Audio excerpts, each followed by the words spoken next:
I normally don't guess too much about how well I hit one or if I think they're down or not, but I don't think there's any question with this one. It's been a rough season, but it just got a lot better.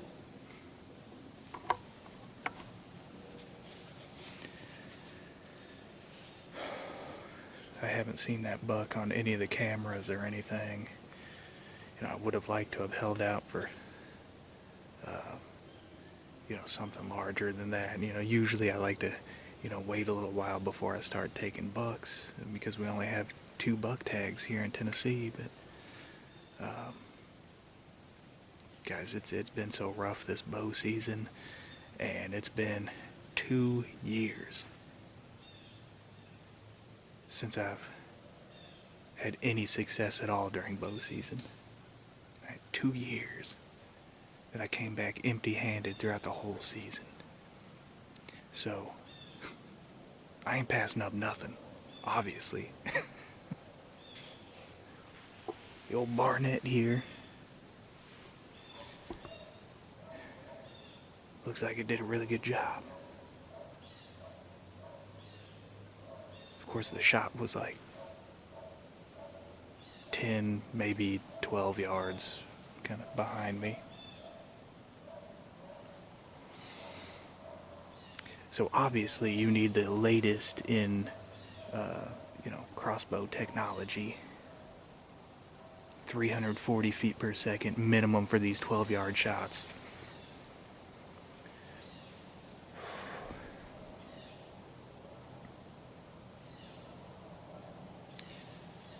Well, I don't guess we have to wait. I can see that he's down. He's right over there.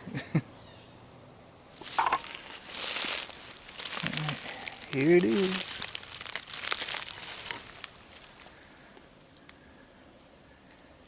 That is the 125 grain New Archery Products Hellraiser. These are the old Headhunter bolts. And that's got a luminoc on it that is not illuminated. Oh, well.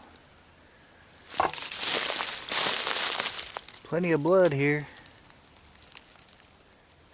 So I can see where he's kicked up the leaves.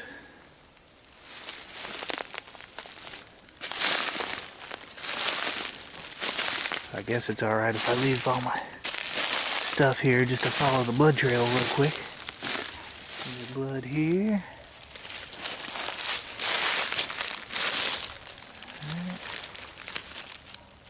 Lots of good blood there.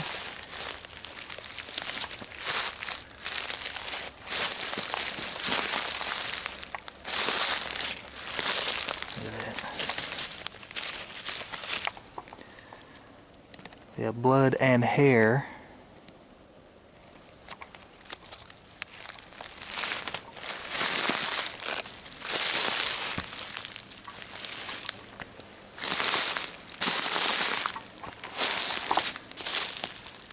Alright, you see, for some of you new guys out here, you may not know this, but you see how the splatter edges on this go that way. You got like a rounded part and then like a spread splatter. The direction of that splatter is the direction of travel for the deer.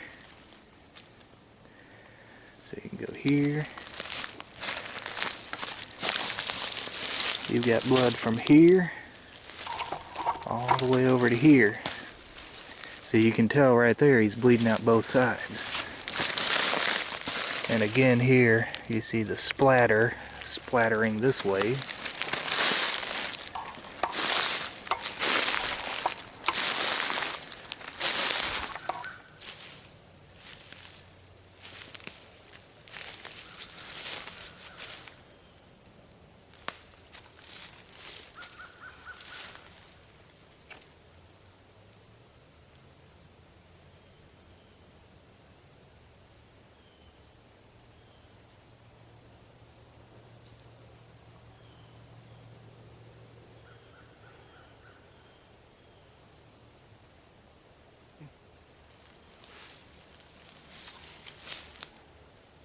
Well, he ain't bad looking.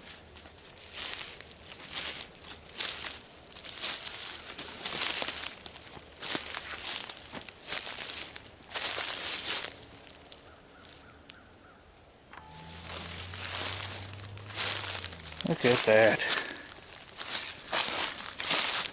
Look at all the bubbles there. That is a sure lung hit right there. And look at this.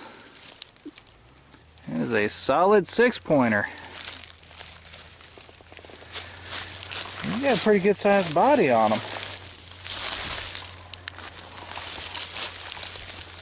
Yeah. Yeah. There is it's quite a bit of meat there. All right.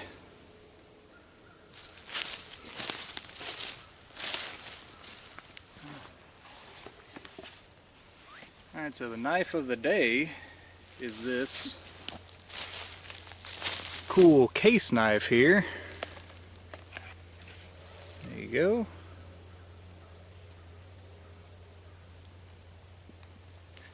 Always been a big fan of case knives, and I'm sure it'll make short work of this guy.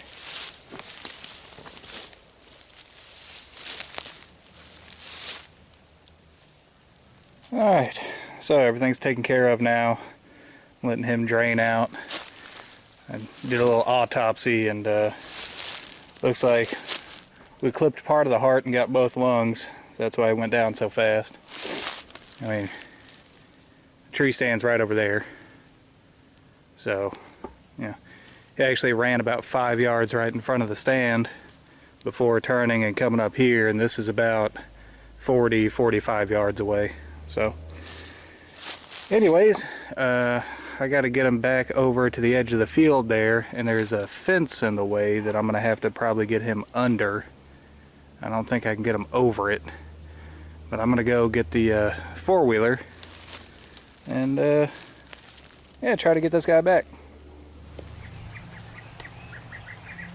Alright, we got to get this dude done up pretty quick because it's getting warm fast.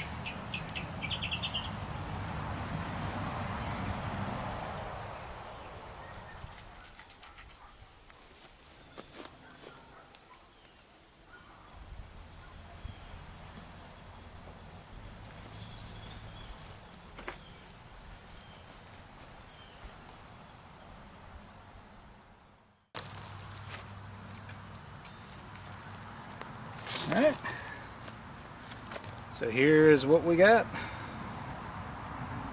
Nice little 6-point rack.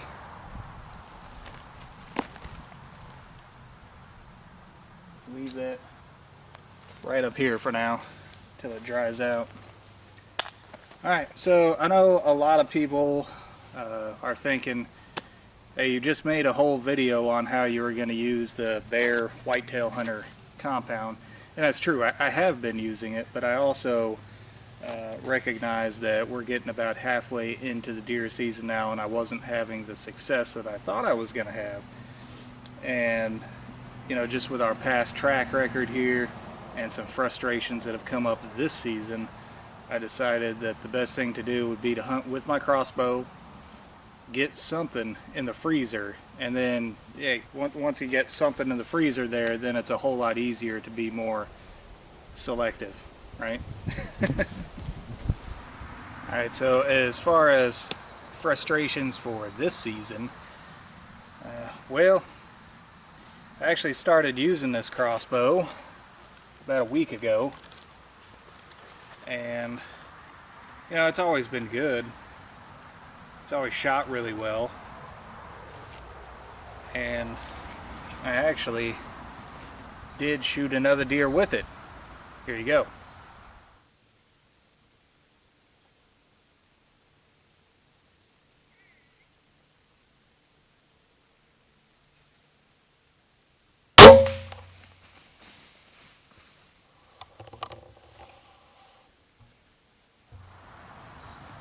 So now the bad thing is, yeah, I shot that deer with it.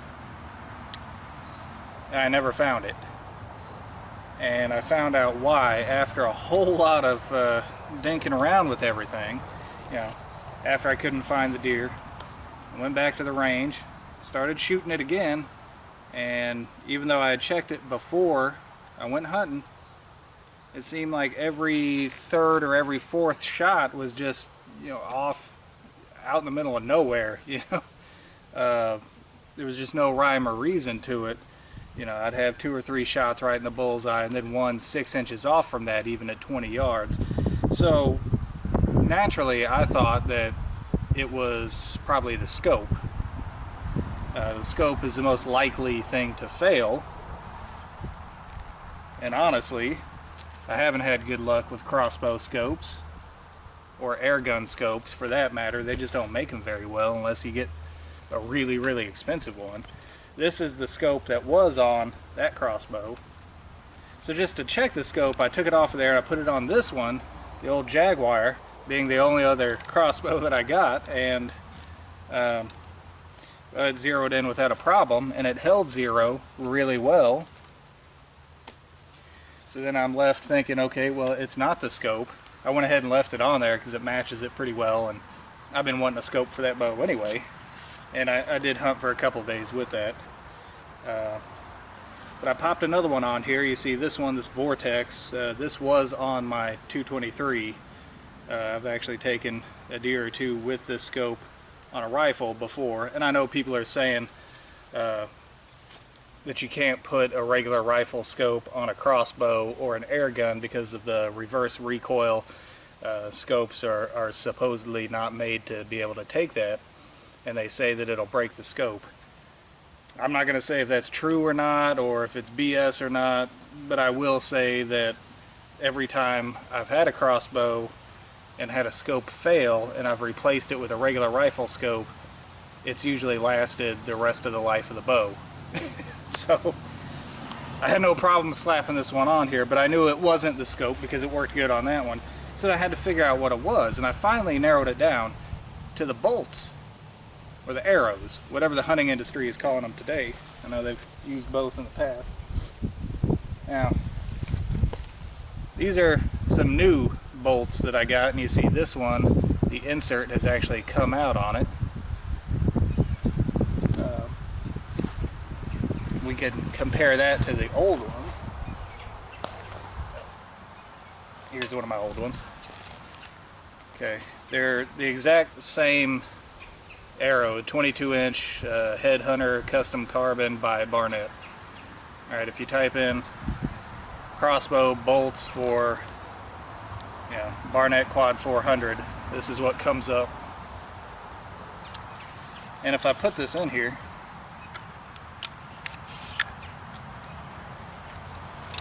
you see it has a little bit of play up in the front, but not much. You know, maybe an eighth of an inch. And I think they actually design it that way. The rail kind of slopes down at the end to reduce friction. Now if I take one of the new ones, which is what I was using on that deer that I couldn't find, and you pop this in there, I don't know how well you can see that, but depending on how much pressure you put it in there, it's not even touching the rail except for back here. It's a ½ inch off or more towards the tip, and that's because of the knock. Alright, so here's a close-up of the two. See, this is the old one, and this is the new one. I think this is actually like an off-brand. I don't think that's an actual Luminoc. I think that's something I put on there a couple years back. It was probably on sale. It's like some kind of funky bright knock or something like that. And this is the actual name brand Luminoc. And you can, well, you might be able to tell, the actual name brand one is a lot deeper, and the sides are a lot thinner, so if you push this in, it sits in there differently in the action and can actually lift up. It lifts the arrow up off of the rail, whereas this one doesn't do that. It just kind of comes in and sits. So that's where the problem was.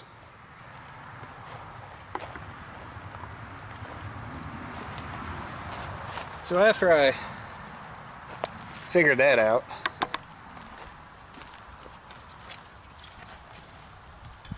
I was able to zero it in with the right bolts. And I had this fancy new scope on here, so then it was ready to go. Although I did use the Jaguar a couple times, I've mostly just been hunting with this. And I hope to replace it by next year. I'm just not that into the compound crossbows. I would rather have a recurve crossbow, something like an Excalibur. And Excalibur has kind of fixed the issue that I've had with these bolts here. They don't have that half moon knock on the end of them. You know, they've got a different knocking system there. So anyways, guys, you know, that's a lot to say just to come up with. Yeah, I tried my best and I've failed a lot, and it just really feels good to finally have some success, especially because there's just such a premium on filling the freezer this year, such a sense of urgency that I haven't really felt in a long time. And it's because the price of everything has gone up so much, right? Groceries are crazy. Inflation is crazy right now. Even, you know, if you were to try to buy this crossbow again, right? The Jaguar and all the other names it's sold under, it's still available. You can still find it on Amazon right now. But whereas this was an $80 crossbow, some people are finding it on sale for $69. Now you can't find them for less than $170. It's crazy. So yeah, food prices are up. Hey, we gotta fill that freezer, man. So there you go.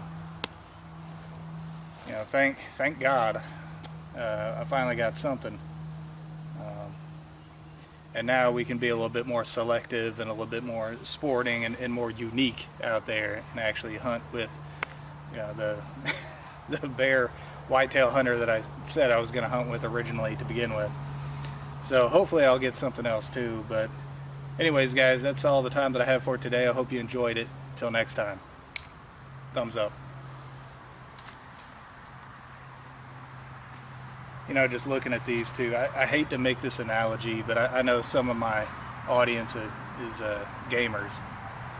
You ever play an RPG game? That's a role-playing game for you not in the know there. Dungeons and Dragons is an example of that. And also, you know, Final Fantasy, and there's a bunch of them. That's actually my favorite type of gaming, although I don't really get a chance to play games anymore. But throughout those types of game, you start out as a fairly low level character, and then throughout the game you grow and advance, and you get to upgrade your equipment and everything. Every time I look at these two crossbows, I think, like, this is your level 1 crossbow that you start the game with. Just a very basic, you know, my bare minimum to actually take hunting.